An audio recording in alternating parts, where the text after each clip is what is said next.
ప్రభుత్వంలో ఇలాంటి ఘోరాలు జరగడం చాలా జీర్ణించుకోలేకపోతున్నా. నేను ఒకటే హెచ్చరిస్తున్నా, ఇప్పటికే 12 టీంలు వేశాం. సీసీటీవీ కెమెరాల్లో ఉండే క్లూస్ కూడా తీసుకుంటున్నాం. కానీ చాలా మందికి ఒకటే విజ్ఞప్తి చేస్తున్నా, మీకేదైనా కానీ క్లూస్ దొరికితే ప్రజాహితం కోసం మీరు కూడా చెప్పండి.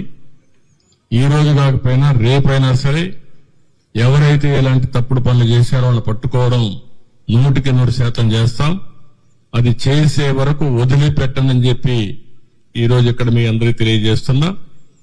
కానీ ఒకటే హెచ్చరిక చేస్తున్నా, ఇలాంటి హత్యా రాజకీయాలు చేసే వ్యక్తులకు గాని హత్యలు చేసే వ్యక్తులకు గాని ఒకటే హెచ్చరిక, ఇలాంటి తప్పుడు పనులు చేసిన మీరు కూడా చివరకు కాలగర్భంలో గడిచిపోతారు, గుర్తుపెట్టుకోమని హెచ్చరిస్తున్నా.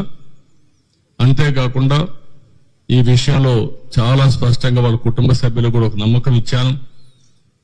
వాళ్ళకి ఏమాత్రం కూడా భార్యను చూస్తే ఆవిడకి విషయాలు ఏమీ తెలియవు, అంటే రాజకీయాలు మాట్లాడలేదు, బయట జరిగే విషయాలు ఏం తెలియవు. బాబుని చూస్తే ఇంటర్మీడియట్ చేస్తున్నాడు, ఆయనకు కూడా ఎప్పుడు టైం ఇచ్చిన సందర్భాలు లేవు. కుటుంబ సభ్యులతో కూడా పెద్దగా విషయాలన్నీ కూడా చెప్పలేదు, అది కూడా వారికి చాలా వరకు విషయాలే తెలియవు. ఆయన మిత్రులు గాని కొంతమంది బంధువులుంటే వారిని అడిగాను, ఆయన దగ్గరుండే డ్రైవర్ని అడిగాను, అదే మరి ఆఫీసులో పనిచేసి అతను అడిగాం.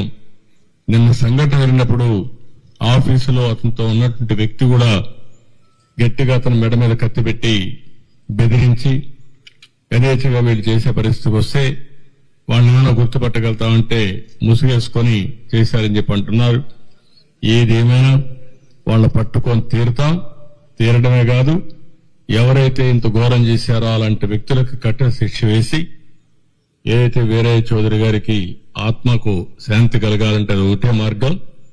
మంచి నాయకుడు, సమర్థవంతమైన వ్యక్తి, ఇప్పుడిప్పుడే అంచెలంచెలుగా ఎదుగుతూ భవిష్యత్తు మంచి, మీరు చెప్పినట్టు ఒక పిలిస్తే పలికే నాయకుడు, ఎవరికి ఏ కష్టం వచ్చినా వాళ్లకు న్యాయం చేసే వరకు అధికార యంత్రాంగంతోనే కాకుండా కోర్టు కూడా వెళ్లి పరిష్కారం చేయడం కోసం అన్ని విధాల ప్రయత్నం చేస్తూనే ఉన్నాడు.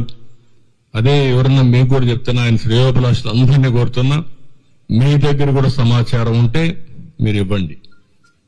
దుర్మార్గులు ఘోరంగా చేశారని భయపడితే మాత్రం ఇలాంటి దుర్మార్గుల్ని మనం వదిలిపెట్టినట్టు అవుతుంది. అలాంటి వ్యక్తులు భూమి మీద ఉండడానికి కూడా అర్హులు కాదు.